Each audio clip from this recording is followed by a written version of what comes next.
Hey everybody, Tech Dad here. I wanted to make a little commentary on triggers, what makes a good trigger, what is considered a good trigger. Before I get myself into trouble, I'm just going to say this is just my opinion. If you differ with my opinion, that's fine. Yell at me in the comments. It's all good. You know, this is just an exchange of ideas here. But as far as what is a good trigger, what makes a good trigger? Okay, in my mind, what makes a good trigger, one, is one that works. In other words, you squeeze the trigger and it goes bang. Okay, that's basic. But besides that,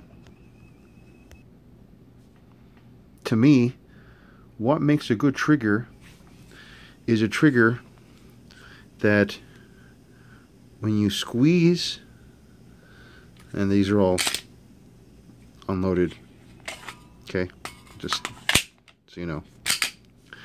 To me, what makes a good trigger is a trigger that when you squeeze the trigger,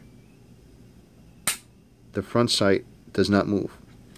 Okay, that's very important, because basically if your front sight moves left, right, up, down, your shot's going to move, and that's bad. So having a quote-unquote smoother trigger, nicer trigger, a polished trigger, that all helps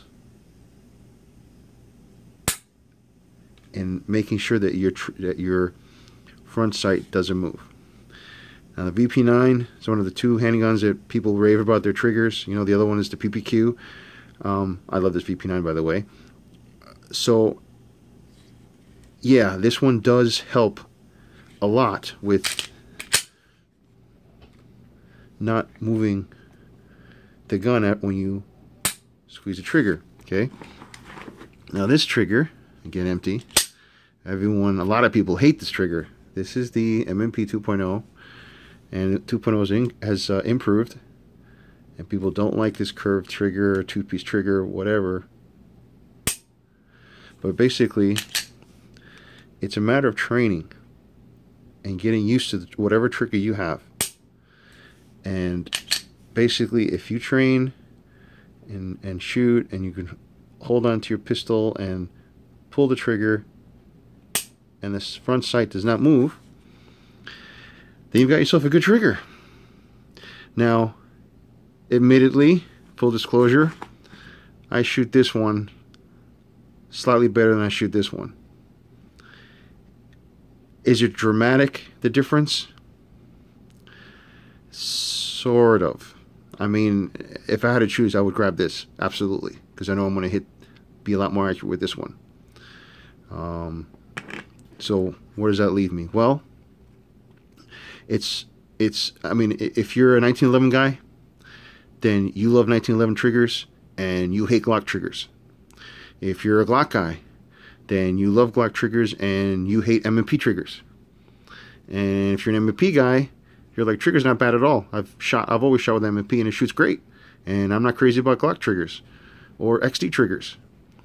So notice I didn't say most people don't like 1911s, because it's a very, very short pull, and it's real easy to not mess up.